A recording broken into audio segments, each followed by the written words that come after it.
3 मई 1999 की सुबह लद्दाख के एक चरवाहे ताशी नामग्याल अपनी भेड़ बकरियों के साथ कारगिल के पास की पहाड़ियों में चढ़ रहे थे। अचानक उन्हें कुछ अजीब आवाजें सुनाई दी। जब वह करीब गए तो जो देखा उससे उनके होश उड़ गए। भारतीय सीमा के अंदर ऊंची पहाड़ियों पर सैकड़ों की संख्या में हथियारबंद घुसपैठिए तैनात थे। ताशी तुरंत वहां से भागे और नजदीकी आर्मी पोस्ट पर पहुंचकर यह खबर दी। शुरुआत में किसी को विश्वास नहीं हुआ, क्योंकि यह इलाका इतना ऊंचा और दुर्गम था कि कोई सोच भी नहीं सकता था कि कोई यहां चढ़कर पोजीशन ले सकता है। लेकिन जब भारतीय सेना ने पेट्रोलिंग भेजी तो सच्चाई सामने आई। पाकिस्तान ने सर्दियों के दौरान जब भारतीय सेना अपनी पोस्ट्स खाली करके नीचे चली गई थी, तब चुपके से LOC पार करके भारतीय क्षेत्र में 130 से 140 चोटियों पर कब्जा कर लिया था। ये सिर्फ घुसपैठ नहीं थी, ये एक पूरी तरह से प्लान्ड मिलिट्री ऑपरेशन था। और इसी घुसपैठ ने शुरू किया था कारगिल वॉर, एक ऐसी जंग जो दुनिया के सबसे खतरनाक और ऊंचे युद्ध क्षेत्रों में से एक बन गई। लेकिन सवाल यह था कि पाकिस्तान ने यह घुसपैठ क्यों की, भारत को कैसे पता चला, और फिर कैसे भारतीय सेना ने एक एक करके वो सभी पहाड़ियां वापस जीती। इस पूरी कहानी की शुरुआत होती है 1998 से। उस साल मई में भारत ने पोखरण में परमाणु परीक्षण किए। इसके जवाब में पाकिस्तान ने भी अपने न्यूक्लियर टेस्ट कर दिए। दोनों देश अब आधिकारिक तौर पर परमाणु शक्ति बन चुके थे। इसी बीच फरवरी 1999 में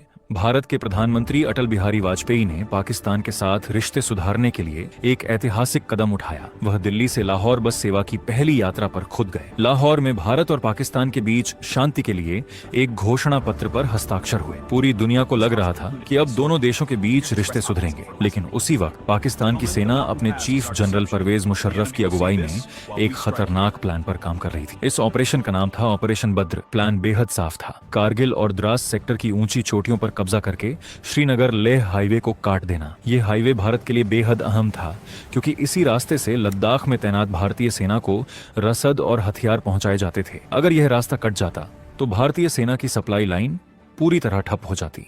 पाकिस्तान का मानना था कि परमाणु हथियारों के डर की वजह से भारत बड़ी सैन्य कार्रवाई नहीं कर पाएगा और अंतर्राष्ट्रीय दबाव में आकर बातचीत के लिए मजबूर हो जाएगा। तब पाकिस्तान कश्मीर के मुद्दे को अपने हिसाब से हल करवा सकेगा। दिसंबर 1998 और जनवरी 1999 के बीच जब कारगिल सेक्टर में भारी बर्फबारी होती है, तब भारतीय सेना अपनी फॉरवर्ड पोस्ट खाली करके नीचे चली जाती है। यही 1 सालों पुरानी प्रैक्टिस थी। पाकिस्तान भी ऐसा ही करता था, लेकिन इस बार पाकिस्तान ने इसी मौके का फायदा उठाया। जनवरी से मार्च 1999 के बीच पाकिस्तानी सेना के जवान, उत्तरी लाइट इन्फेंट्री के सैनिक और कई आतंकवादी संगठनों के लड़ाके धीरे धीरे LOC पार करके भारतीय इलाके में घुसते गए। ये लोग सिविलियन कपड़ों में थे, ताकि अगर पकड़े जाएं तो पाकिस्तान इनकार कर सके। इन्होंने टाइगर हिल टोलोलिंग पॉइंट 5353, पॉइंट 4875 और बटालिक सेक्टर की कई अहम चोटियों पर बंकर बना लिए। पोजीशन इतनी मजबूत थी कि ऊपर से नीचे की तरफ पूरा नजारा दिखता था। श्रीनगर लेह हाईवे पर चलने वाली हर गाड़ी